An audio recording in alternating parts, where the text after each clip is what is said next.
industry news to mobile technology leaks and rumors. We cover tomorrow's tech news today. eSIM Tech News. Yeah. Woo. I just need my space right now. Fresh off the G5 jet, I'm on my way to a brand new kit. Welcome back. eSIM Studios podcast live stream episode number 245, aka Just Tech News. Episode number 245. Thank you for joining me on this glorious Thanksgiving afternoon. Hope everybody's having a wonderful day. A nice and easy day off. Hopefully, if you're one of the very few that do have to work, hopefully it's not too bad. Trust me, I've been there, done that, so I enjoy these days off. Well, I work for myself now, but you get it. When I used to work 9 to 5, I used to have to work Thanksgivings, and it sucked. So, gonna be a quick show, maybe 15, 20 minutes, something like that. No more than 30. I have Thanksgiving to get back to. But we got to get to this tech news because you're probably not going to hear it anywhere else. It unless you already saw it. Information just leaked out just a couple of hours ago. We have OnePlus 13R specs, and it just got certified by the FCC. But that's not the only device that got certified by the FCC. What do you know? Samsung Galaxy S25 Ultra and the other S25 models, the base S25, S25 Plus, ran through the FCC. They tried to sneak it. They were very clever, very sneaky, Samsung. Cannot get it past me. And they tried to sneak it under the radar. It was yesterday, right before a holiday weekend. They were hoping nobody would see it, and that's for a reason, because as you know, not all. A lot of these specs get certified, basically. Now, yeah, we basically know what's already going to be on these devices, but it's almost revealing the model number and model numbers, and some specs are certified, are verified to be true. So we also have an updated article on I updated the article on the iPhone 17 Pro. So there's been a lot of talk online in regards to the 17 Pro, the new redesign. Updated my article. We'll probably take a look at that if we have time. But as you can tell, I'm a OnePlus fan. So let's get into it. We got some big news, not just with specs, but I think this might be, I was thinking about it earlier. I think this OnePlus 13R might be the best phone to get for the price this year, assuming it comes out before the end of the year. I think they are. I think they will, and we'll get into that too. But we also have some design changes that I was pleasantly surprised to see. Very excited. Just this one little design change, boom, automatically got to get it. I was gonna get it anyways, but it's a must buy if you're in the market for a top of the line, because look, it basically is what makes the OnePlus 13R, the R series, what makes their I don't even want to say mid-range, because like OnePlus's R series is like the Google Pixel A series, or is like the Nothing Phone 2A series. It's a watered down version of the more popular, more famous flagship device, right? Now, I'm not even going to call this a mid-range phone. Now, OnePlus does it a little different, because what OnePlus does in their watered down version, they basically use the previous flagship specs in the R series, in their cheaper version, in their watered down version. So it's going to have all the specs that the OnePlus OnePlus 12 has, and they're going to label it OnePlus 13R. So it's a flagship device, and they're going to sell it if you can get it at launch. I think they're going to sell it for, I can't remember what I got last year's phone at. I have the receipt in my drawer over here, but I believe it's like $500. Now, and you can also do, it's $100 off if you do the pre-order, plus you can save if you have devices to trade in, sort of like Samsung, and what all these companies do. So, boy, I tell you, if you're in the market for even a flagship phone, but maybe you don't want to spend, maybe you don't want to shell out $1,300 like on an S25 Ultra, or even $1,000 like on the S25 Plus. This is going to be, you're going to be very delighted when we look at this here. Let me expand my screen real quick and let me show you what I'm talking about. This is insane. Let's go to esimstudios.com. If you go to esimstudios.com, that's my website. I publish that, and everything on there is generated by myself. So let's check it out. I got something to show y'all real quick. So we're going to get into this probably a little later. Let me see what does it look like? Yeah, that's cool. All right, so there's two articles I got here on the OnePlus 13. As you can, OnePlus 13R. Excuse me. If I say OnePlus 13, I'm meaning OnePlus 13R. So many devices, so many numbers going through my head all day. Let's look at what we got. So, news broke that, as I was mentioning in the opening, the one very simple design change that has got me on board, like all systems go on board, like, yeah, I'm definitely getting this, it's going to have a flat display. So if you are one of the few people, if you're one of the people that got the 12R last generation, beautiful device, I can make an argument that I almost preferred to use the OnePlus 12R over the OnePlus 12. Now, the OnePlus 12 had phenomenal cameras, and sensors on there. So that is one area, that's one department that the R is not as good as the flagship, right, in the camera department. But if you remove the camera section, right, if we're not talking about the cameras, just the look, just the feel, just the user interface, how it feels in your hand. Pause.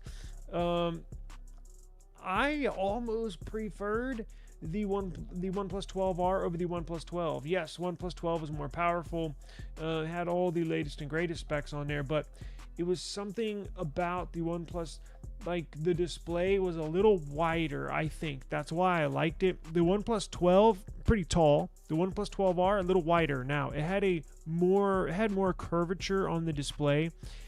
Thank God we're getting over the curved displays. It was a nice little run that the curved displays had. It was a nice little run, probably for about, I don't know, probably, 5-6 years, something like that.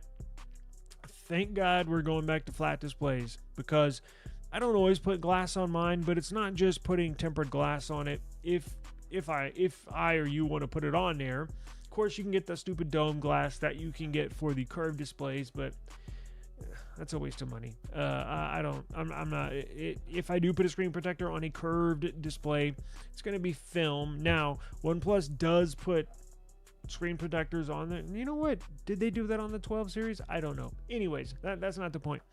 It's going to have a flat display. So even the fact that you can put glass screen protector on there, it looks better with a flat display, in my opinion. I like the way it feels in my hand. Pause. Better than a curved display. I'm one of the people that actually have some error inputs, touch inputs with curved displays. It was cool when it was first released. Oh, it's got a curved display. Holy crap, they can curve glass now. And OLEDs. But look, and this is a personal thing. It looks better, in my opinion, with a flat display. I believe phones were meant to have flat displays. I want a flat display, I want a flat back, and I want flat sides. Thank God this is what we're going to get. So, as you know, we spoke about it yesterday. The 13R, the OnePlus 13R, is called the OnePlus Ace 5 in other markets, in the Asian markets, in China. And they name it the OnePlus 13R. They give it that R term, that R moniker, for other markets. And the United States is in that market. But if you see Ace 5, technically that's the name of it in China, right? Where it's originated. Now, the international launch is not that far away, thank God. It's projected to have a flat display, flat sides, and a ceramic body. You don't find that too often on a watered down flagship device. So check this out. It's rumored it's going to be powered by an overclocked 8 Gen 3 Snapdragon. So it's not even just the traditional 8 Gen 3, that generic 8 Gen 3, and I just kind of loosely throw out there generic 8 Gen 3. The 8 Gen 3 has been a very, very solid CPU for any device it's in. Samsung, Xiaomi, OnePlus. The 8 Gen 3 has been a really, really good CPU. Good performance, decent battery life. Now, this one's going to be an overclocked version. So they're not just slapping in a generic 8 Gen 3. They're going to put it in there and they are going to crank that sucker up. So it's going to have all-day battery life, right? Swift charging capabilities. That's their new charging term. They have all new batteries. It's going to have a ginormous battery. I think the biggest battery we've seen. It'll have 120 hertz LTPO AMOLED display. It's going to look good. It's going to feel good. It's going to be blazing fast. And you're going to get options up to 16 gigabytes of RAM. And my favorite thing is it'll charge from 0 to 100% in, 25 minutes, something like that. It's amazing when you have a OnePlus device. All your battery fears, if you have battery anxiety like I do, I have battery anxiety and I stay in the office most days. Go figure. But anyways, it dates back to when I used to work a 9 to 5, and when I used to have to work on Thanksgiving, I would get battery anxiety. It goes away when you can literally plug your phone in for a few minutes and it's charged up. I mean, I still, that's one little feature I don't understand why. I don't understand why Samsung doesn't bring this super blazing fast charging to their phones. I still don't see how and why Google does not have blazing fast charging in their devices. I just don't get it. It's amazing. It's probably probably my single favorite feature using OnePlus. You plug it in, you turn around, in what seems to be just more than a couple, but it seems like a couple. You go back to your phone, and what do you know? It's charged up.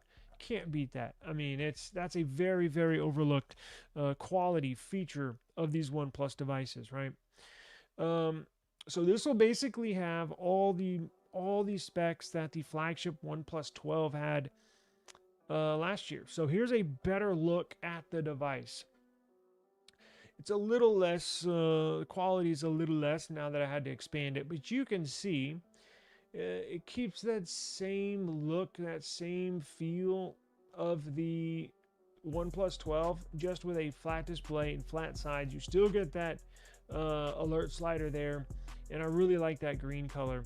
I'm not sure, typically with the they have like a baby blue color. They've been known to either dabble in the blue colors or the green colors. Last year, the OnePlus 12R, you could get it in black or blue. This year, here's the graphic. It appears you'll be able to get it in an emerald green color. So here's the leak on Twitter that we found along with the flat display picture. It's going to have a flat OLED, Snapdragon 8 Gen 3, overclocked 8 Gen 3, crystal shield glass. Crystal shield glass, what the hell is that? It sounds cool. I have no idea what that means, but okay. Let me expand this.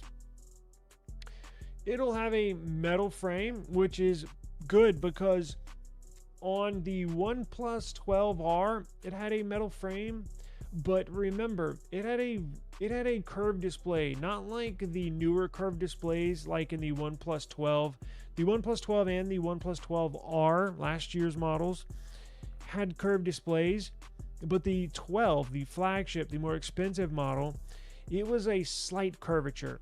The OnePlus 12R had big curves like Note 20 Ultra, big curves like Samsung Galaxy S6 Edge, big curves like Samsung Galaxy S10 Plus, big curves. You get the point. And it did have a metal frame, but you couldn't feel it because it was just the back and then the sides of the glass curved into the back. So this, you'll have a metal frame all the way around. It'll feel something like, it'll feel premium. It'll feel like you paid a lot for it. And look, it is $500 is, but if you get it on launch day, pre-order time, you can get it with a steep discount, probably only costing you a few $100. It's gonna feel premium, and I love that. In a watered down version. I'm gonna keep on using these air quotes because this is definitely not a mid-range phone. This is basically like 1A, 1B, right? You get two flagship phones they're gonna launch, 1A or 1B, right? You get the OnePlus 13 or OnePlus 13R. You cannot go wrong with either one.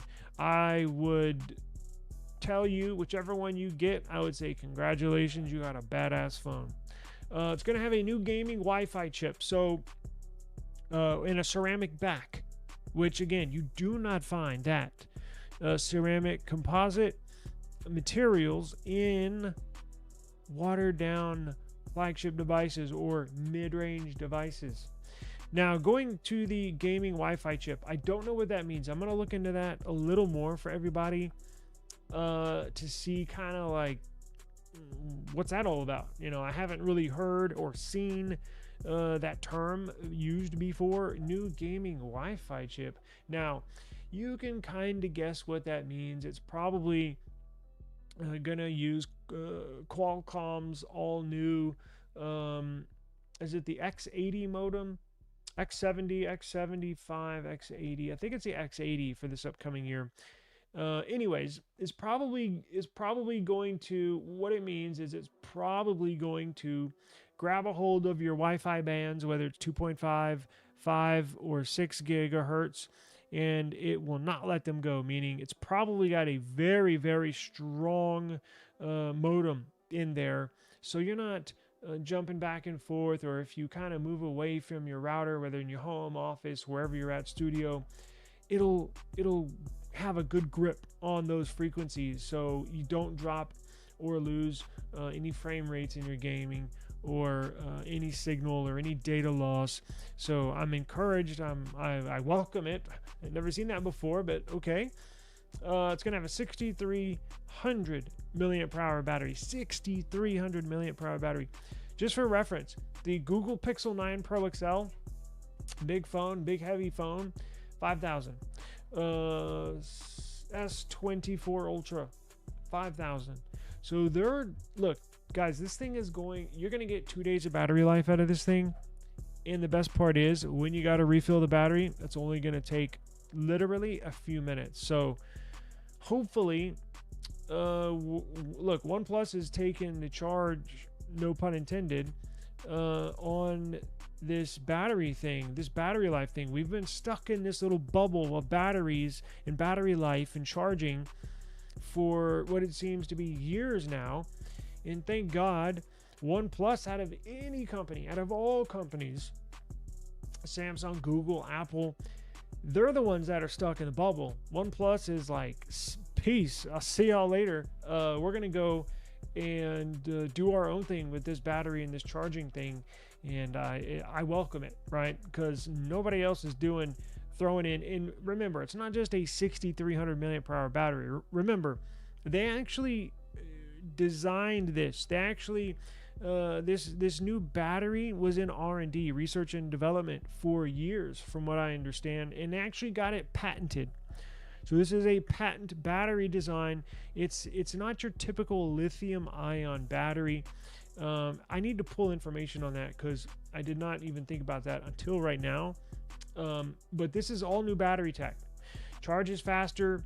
It'll last you longer throughout the day, and battery health lasts longer. So meaning you can use it for longer periods of time without having to swap out for a new battery. Like if you buy this OnePlus 13R and you use it for, what is a typical phone? Battery dies in 4 years on average, right? Probably 4 years. Maybe not 5, probably 4 years is when you got to change a phone battery out. We made this announcement when they patented this new battery technology, maybe 4 or 5 months ago.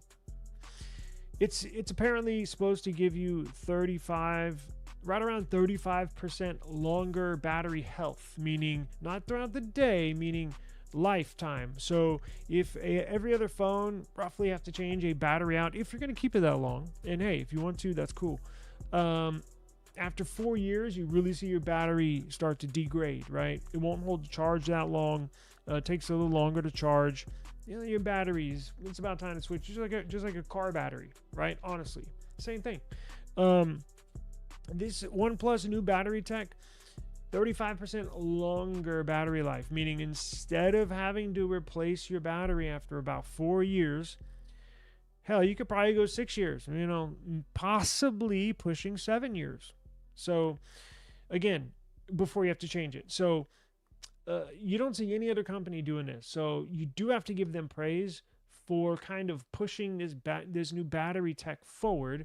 Now, one of the reasons why they patent it is so nobody can copy their technology. However, they can lease that patent technology to other companies. So like if Samsung was like, damn, they beat us to the punch, that's a really, really good idea. Samsung mobile division call up OnePlus, and OnePlus can lease that technology, that patent, to Samsung, so Samsung can put it in their phones. Now, I'm sure OnePlus, it's not cheap, right? Because Samsung would be a huge win, or if Nothing wanted to use the battery tech in their Nothing phones, they would have to pay OnePlus to sort of use that technology because OnePlus had gotten patented. Speaking of patents, check this out. Well, not necessarily a patent, but speaking of certifications, so this OnePlus 13R got confirmed in the FCC. So two things here. It's good news because, for one thing, that means we're getting the phone here. The FCC is United States specifically. Now, it'll get certified wherever they're going to sell it. They have to get it certified through the FCC equivalent in whatever country they want to sell it in. But the existence of it getting certified through the FCC means they're going to sell it here. And the other thing is, not only are they going to sell it here, that's confirmed, but it's going to be coming quick. They only certify these right before launch. Again, if you joined us at the very beginning, they tried to sneak this under the radar. Samsung did too, with the S25 Ultra, because model numbers get leaked and then certain specs get leaked about the device. And they would like to kind of keep it under wraps until they unveil it at their big launch. But two good things: it is coming to the US and it will be here before you know it. So basically what you see is what we just went over, although I did put actual documents here for you to view if you would like to review all these documents of the OnePlus 13R getting certified through the FCC. You can certainly review these at esimstudios.com. I also put the links to these articles, these specific articles, in the description box below. So there's one document. Actually, I have three for y'all, 3 or 4. Here's another one. It just gives you the it gives you the bands, the frequencies the device is going to be using here in or whatever country they're going to get certified in. And then I have this little schematics. So it kind of gives you the height, width, length, dimensions of the device. How thick is this going to be?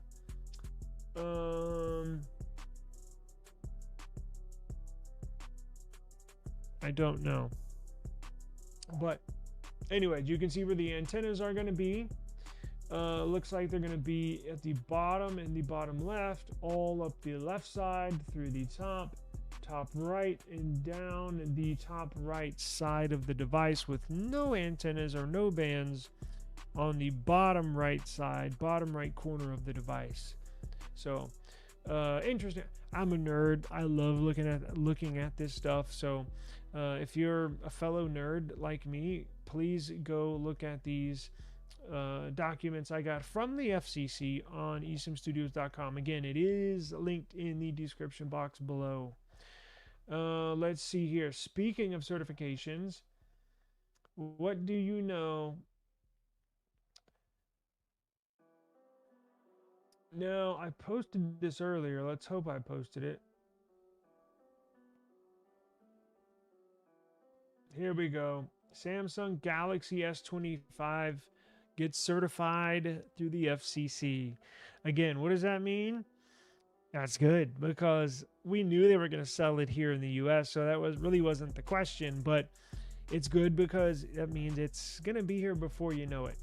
And again, we've known most specs. We now know what it looks like. Again, it's going to have a flat display, this time with rounded corners. But good news is that it got certified, it passed. And again, if you're a big nerd like I am, I got all this information for you right here in the certification. So you get names, who certified it, who submitted the device, with a model name, model number, all that good stuff, right? I have all this stuff here for you. FCC certification, FCC ID, blah, blah, blah, blah, blah. All we want to know is, when is it releasing? So again, we're probably 6 to 7 weeks away from when you can walk inside of a store and buy one. So it's getting right around that time that these will be not only launched, but when you can physically purchase the device. So you can tell, it says here S Pen, Wacom is the technology it's using, a bunch of cool stuff. So again, if you like this stuff like I do, I got all this for you. Now, let me see how much time I got. Damn, I'm running at the limit. Well, I shall go. Happy Thanksgiving to you as well. Thank you, sir. Appreciate it, you joining me real quick. I hope the design stays like the leaks of the 17 Pro Max. Sorry I couldn't come on you. Oh, you're good, man. No problem at all. Glad to see you here today. What's going on, brother? Y'all gotta... Who do the Raiders play? Damn, I saw... Was it today? It's tomorrow, right? I think the Raiders play tomorrow. Yes, gotta have a flat display. Gotta have a flat display. Oh yeah, I'm telling you, the OnePlus 13R. I'm getting that.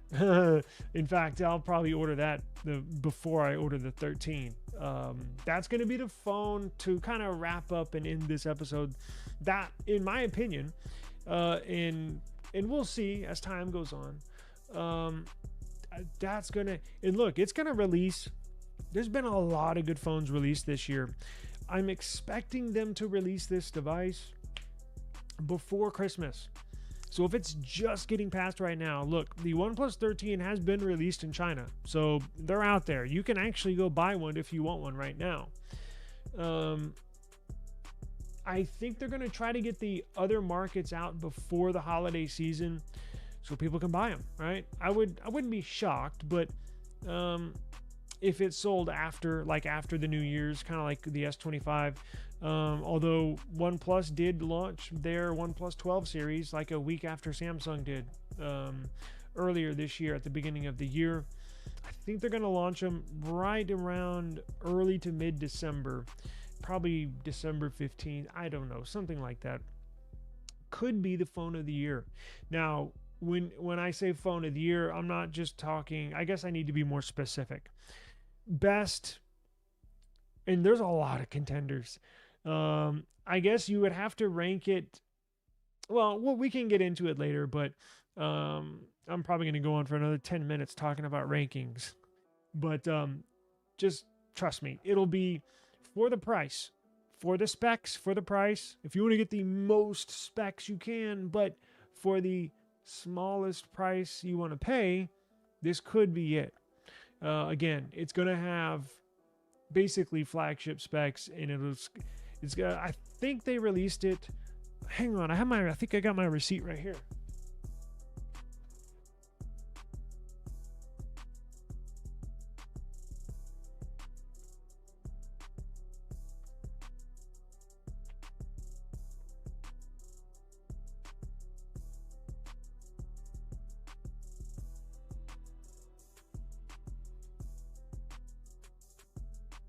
No, I don't. I don't have it. I thought I did.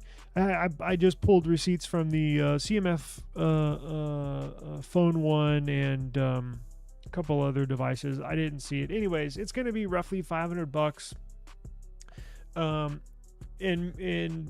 when these phones launch, that's when it's time to buy them, right? We'll get into it. I'm going to keep an eye on it. Trust me. Just stay tuned to eSIM Studios. I will let you know when it's getting time for these to launch, and we'll cover all of it, and we'll get one in-house and do a bunch of testing. So tomorrow's show, join me tomorrow. Tomorrow's Black Friday. I'm going to do an early show. I'm going to do it probably 12 p.m. Central Standard Time, right around noon, maybe 1, something like that at the latest. Black Friday tomorrow. Lots of good deals. I've been adding stuff to my list for my show list that we'll go over. And we are going to review the very best tech deals out there. I'm going to get cheap stuff. I'm going to get not so cheap stuff. And I'm also going to select expensive stuff. That's still a good deal, right? So anything from like earbuds to all sorts of stuff. Trust me. I'm going to cover the $20 segment and end up. So whatever you're in the market for, whether you want to treat yourself to something or you need to get something for your nephew or whoever, your mom, we'll include everything. So don't miss tomorrow's show. I'm going to try to schedule it early. And that way you can view the show, see what deals are out there, and then you'll have a good decent portion of the afternoon to go out and make a purchase if you plan on doing that. But try to do it a little early so you can have the rest of the day to shop around and see what you like or don't like. But join us tomorrow and we'll definitely go over the best Black Friday tech deals in the world online. So eSIM Studios podcast live stream episode number 245. Thank you for viewing. I hope everybody has a wonderful, wonderful day. Please take it easy. Please be safe.